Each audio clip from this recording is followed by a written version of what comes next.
पहले थोड़ा सा वीडियो का देखें, फिर एंड पे इसका बहुत ही मजे का सीन बताऊंगी आपको। हमारे खानदान वालों को बड़ी जगह जाने की मैनर्स नहीं है क्या? लगता है आपको किसी के खानदान के बारे में बात करने के मैनर्स नहीं है। शक्ल देखी अपने रिश्तेदारों की तुमने? हाँ, क्या बुराई थी उनकी शक्ल में? फकीरों जैसे तो होलिये थे। ठीक थे उनके होलिये, अच्छे लोग थे। आप क्यों लगेंगे? आप भी तो उसी की क्लास में हैं।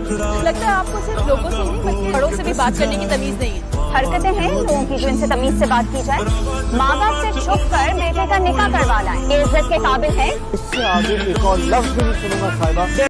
साहिबा सितारा के खानदान के बारे में बहुत बुरा भला बोलती है तो इस पे सलार को गुस्सा आ जाता है और वो साहिबा को कहता है कि इससे आगे एक लफ्ज नहीं साहिबा। लेकिन साहिबा बाज नहीं आती, वो सितारा और सलार दोनों के खानदान के बारे में बुरा भला बोलती रहती है, जिस पे सितारा को गुस्सा आ जाता है और वो साहिबा को थप्पड़ दे मारती है। लेकिन सितारा थप्पड़ अपने खानदान वालों की वजह से नहीं मारती, लेकिन वो इसलिए मारती है कि वो सलार की दादी के बारे में बुरा भला कह रही होती है। सितारा कहती है कि तुम्हें तो बड़ों की इज्जत करना भी नहीं आती, तुम तो उनके बारे में बुरा भला बोली जा रही हो।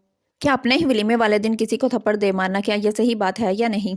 यहाँ आपको दो सीन के बारे में बताऊंगी। एक तो सलार और सितारा की केमिस्ट्री तो बहुत मैच होती है। सितारा के दिमाग में जो बातें भरती जाती हैं उनकी वजह से सितारा भूल जाती है कि सलार उससे कितना प्यार करता है। और अब दूसरा सीन जो कि बहुत ही मजे का है, जब सितारा और साहिबा की लड़ाई हो रही हो तो पीछे जुनेद को देखें वो किस तरह औरतों की तरह इस लड़ाई को देख रहा है और इंजॉय कर रहा है। ये ड्रामा तो बहुत से लोगों ने देखा होगा, लेकिन पहले कभी किसी ने ये जुनेद वाला पॉइंट नोटिस किया? कमेंट करके जरूर बताएं।